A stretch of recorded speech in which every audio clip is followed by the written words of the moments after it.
Video में आज मैं प्रतिशत पे आधारित प्रश्न लेके आया हूं। तो देखिए पहला प्रश्न क्या है। पहला प्रश्न कहता है कि 28% ऑफ 450 प्लस 45% ऑफ 280 इसका मान क्या होगा, ये हमें बताना है। तो आइए करते हैं। हमारा जो प्रश्न है नोट कर लेते हैं। 28% ऑफ 450 प्लस 45% ऑफ 280 ये हमारा प्रश्न है। तो मैंने आपको बताया कि परसेंटेज का मतलब क्या होता है। अगर मैं परसेंटेज का चिन्ह हटाऊंगा तो बटे में 100 चला जाएगा। यहाँ से भी परसेंटेज का चिन्ह हटाऊंगा तो बटे में 100 चला जाएगा। और ऑफ माने गुणा होता है, तो इसको मैं सरल करके लिखना चाहूँ तो क्या लिख सकता हूँ, 28/100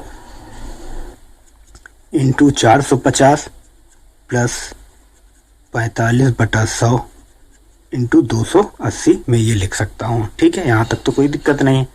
अब प्रश्न में हमें इसी को हल करके मान बताना है कि आंसर क्या होगा। तो इसको हम थोड़ा सिंप्लीफाई करते हैं। इसको मैं थोड़ा सिंपल तरीके से लिखूं तो लिख सकता हूँ 28 इंटू 450/100 ये लिख सकता हूँ, और प्लस इसे 45 इंटू 280/100 इसको लिख सकता हूँ। ठीक है, इसको मैं थोड़ा सिंप्लीफाई करूंगा जिससे कि आसानी से मुझे समझ में आए कि क्या कॉमन है क्या नहीं कॉमन है।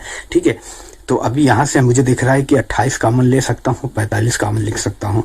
ठीक है, मगर इसको मैं थोड़ा अलग तरीके से लिखने की कोशिश करता हूँ। देखिए क्या होगा। अगर इस पद को मैं लिखूँ 28 इंटू 45 इंटू 10 तो कोई दिक्कत नहीं है, आराम से लिख सकता हूँ।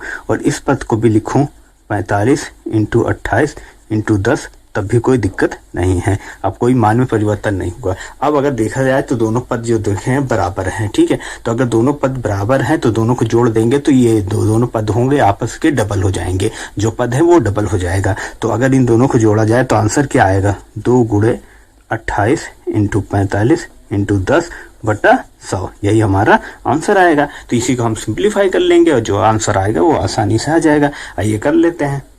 0 से 0 कटेगा, 2 से काटेंगे 10 को तो 5 आएगा, 5 से 45 काटेंगे 9 आएगा।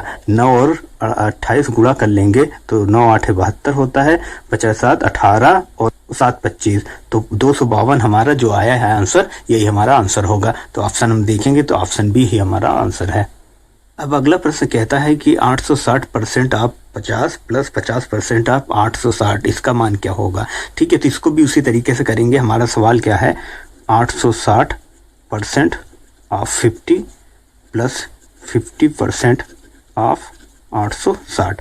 ठीक है, सेम उसी प्रकार से करेंगे। परसेंटेज का चिन्ह हटाएंगे तो उसका मतलब होता है बटा 100 हो जाएगा वो, और ऑफ का मतलब गुणा है। तो इसको हम सिंप्लीफाई करके ये लिख सकते हैं 860/100 इंटू 50 और प्लस इसे 50/100 इंटू 860 ये हम लिख सकते हैं। यहाँ तक तो कोई दिक्कत नहीं है। अब देखिए आप देखेंगे तो अगर इसको फिर वैसे लिखना चाहूँ तो ये 860 इंटू 50/100 लिख सकता हूँ, और ये है 50 इंटू 860/100 लिख सकता हूँ। यहाँ अगर आप देख रहे हैं तो दोनों पद बराबर हैं, ये वाला पद और ये वाला पद बराबर है। तो अगर बराबर पदों को जोड़ा जाता है तो उस पद डबल आ जाता है आंसर। तो ये जो बराबर पद जोड़ा गया है तो इसका आंसर आएगा 2 गुणे 860 इंटू 50/100। तो 50 से 100 काटेंगे 2 आएगा, 2 से 2 काट देंगे तो ये 50 से पूरा कट गया। जो आंसर आया 860 आया। तो 860 ही हमारा आंसर है। ऑप्शन सी देखेंगे तो वही हमारा आंसर है।